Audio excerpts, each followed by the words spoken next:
పదలే time అవుతుంది పదాము. లే యాటికి రా పోతున్నావు? సినిమాకి. Yeah cinema? రాజా సాబ్. లవే అంతా లవే. లే నేను వస్తారా, నన్ను పిలుచుకొని పోండి. Let's go dad.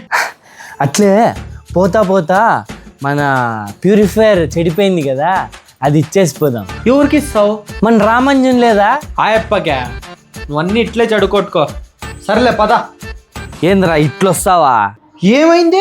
ఎట్లుండాల మనిషి అంటే కొంచెం నీట్నెస్, ఆ హుందాతనం ఉండాల. మళ్ళా స్టార్ట్ చేసినట్రా. పదరా నా పదాము. లే ఏంద్రా కూర్చుండే పద్ధతి? ఎట్లుండాల మనుషులంటే ఒక నీట్నెస్, ఒక హుందాతనం ఉండాల. లే నువ్వు కిందకి దిగురా. నాన్న నువ్వు కూడా దిగు కింద. ఏంటికిలే? నువ్వు కింద దిగు చెప్తా. ఏంది ఇది?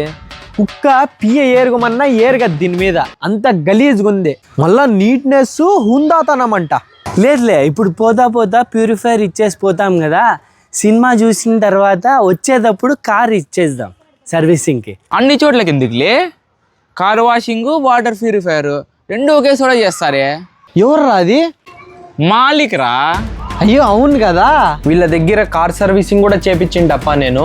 ఇదే కాకుండా వీళ్ళ దగ్గర water purifier sales and service కూడా ఉంటుంది. వీళ్ళు 2 wheeler 3 wheeler 4 wheeler reasonable price లో భారీగా సర్వీసింగ్ చేస్తారు. ఇంకా ఆర్ఓ ప్యూరిఫైర్ గురించి అంటావా? మీ ఇంట్లో ప్యూరిఫైర్ చెడిపోయింది అనుకో, వీళ్ళు మీ ఇంటి దగ్గరికి వచ్చి 2 అవర్స్ లో సర్వీస్ చేసిస్తారు. వీళ్ళ దగ్గర ఈఎంఐ కూడా ఉంటుందప్పా. ఇంకెందుకు ఆలోచిస్తున్నారు? మీకు కింద కనిపిస్తున్న నంబర్ కి కాంటాక్ట్ చేసి మీ సర్వీస్ ని బుక్ చేసుకోండి. ఫస్ట్ కారు ప్యూరిఫైర్ మాలిక్ అన్న దగ్గర పడేసి రాజా సాబ్ సినిమాకి టైం అవుతుంది. ఇప్పుడే టైం అయిపోయింది, పదాలే. లవే అంతా లవే. Love you. Bye darling.